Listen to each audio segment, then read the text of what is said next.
Let's now discuss the corruption challenges on the continent now. Corruption is a huge obstacle to good governance and basic freedoms. In this light, Stellenbosch University has initiated a global dialogue which brings together world leaders to coordinate anti-corruption efforts in Africa. For more on this, I'm joined by Professor Quinot, Stellenbosch University Professor in Public Law. Professor Quinot, very good morning to you. Thank you so much for joining us. It sounds like a fantastic initiative on paper. What does it set to achieve? Thank you. Good morning. So what we really want to do is we want to assist in coordinating the various efforts that are ongoing, both in South Africa and on the continent, to address corruption, to raise the levels of integrity and good governance on our continent. And what we really want to achieve with this is to connect the dots. There are many initiatives going on at the moment, and everybody is talking about anti-corruption efforts and raising integrity, but still we're not seeing a lot of movement. And we think that part of the reason for that is that there's not sufficient coordination. Everyone is not talking to everyone, so that we know what is happening across all spheres. So I'm talking here about government, civil society, business leaders, and academia. And what we are really wanting to achieve is to establish an annual event that focuses on this theme, where all the role players can sit down over 2 days around a table, and we can discuss what are the priorities, set the goals for the next 12 months, and then come back after 12 months and revisit those goals. And on a more practical basis, how are you hoping to boost the know-how and the savvy of the professionals in those fields? Yes, absolutely. So this is where, as a university, of course, we play a central role. And what we hope to then achieve as a byproduct of such conversations is to identify exactly the skills gaps that are out there, right? So where is capacity most urgently needed? And then to design particular, very highly focused, practical, short courses that we can deliver to the relevant groups. So whether those are investigators or prosecutors or whatever, one would need for the particular objective. And as a university, we are, of course, well placed to design and then roll out those kind of training opportunities. Why do you think it's so important, especially at a time like this? I mean, we've just heard, we've just listened to the State Capture Commission of Inquiry and heard some shocking revelations out there. We've seen the work of the SIU. We've seen the impact of PPE tender challenges and fraud. Why now? Why is it so important for these courses to be out and for these discussions to be held and for some sort of way forward to be discussed in this broad scope? I think we are all urgently in need of real action, right? So I think the State Capture Commission is a good example of where we've now gone through a phase where we've put everything out on the table. And I don't think there's disagreement that this is an urgent area that needs action. So we are now, I think, at the point where we need action. But there's no way that we can move forward unless we have the right capacity at the right levels in the right places. So I think that is one of the reasons why we as a university came to this initiative, to say, look, this is the role we can play.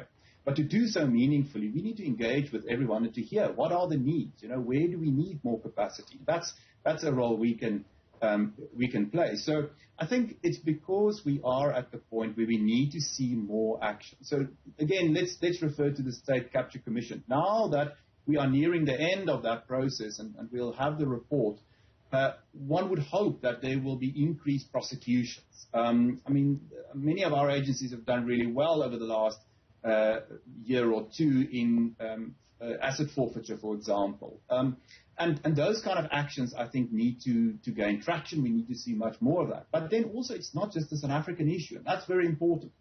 It's a global issue, but we think within the African context, we've got a very particular conversation to have with each other as Africans.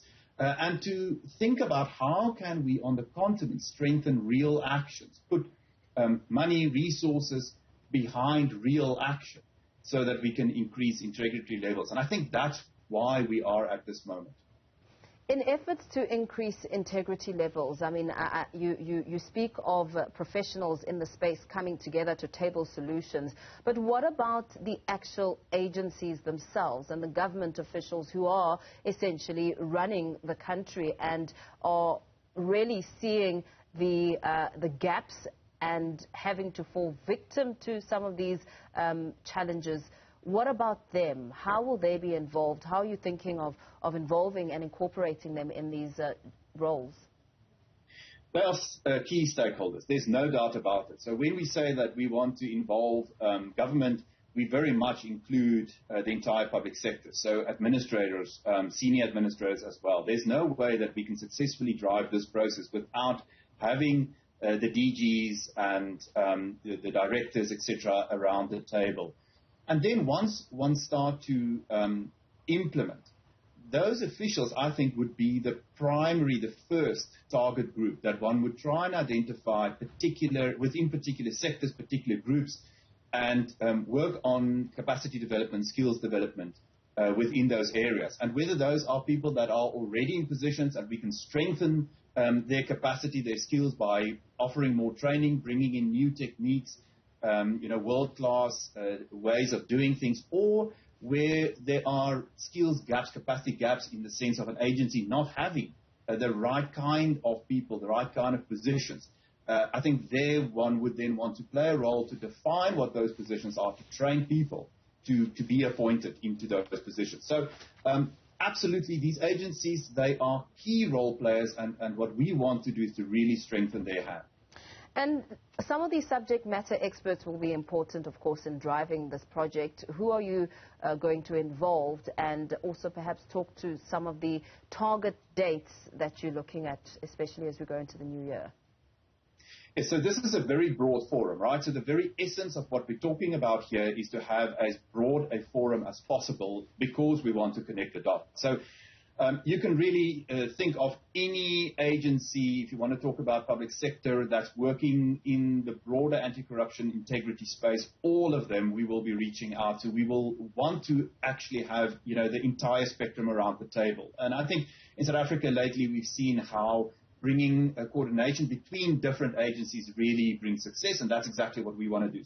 So we really want to not leave anyone out. So I'm talking about the prosecutors, the SIU, the Auditor General, the Public Protector, etc., etc., etc. So really everyone.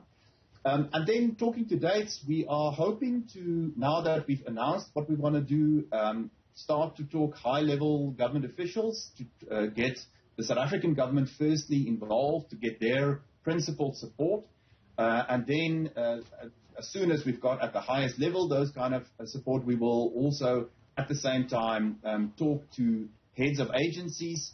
We will talk to individual role players in particular directorates, for example. That's really at the forefront. And then also we will talk to a host of international organizations, both foreign governments. Once we've got the South African government on board, we are going to talk to foreign governments, primarily African foreign governments, but also international organizations, to try and build the momentum. Our goal is to firstly have an international conference in 2023 where we want to define more specifically the kind of themes that we want to start with in terms of the first summit or the first dialogue. And we hope then to have the first actual dialogue in 2024 where at the highest level we want to have role players around that table. And very lastly, Professor, you mentioned themes. What are some of those themes that you're going to be targeting? And what are you hoping will be the outcome of these big conversations at this level in benefiting the ordinary South African?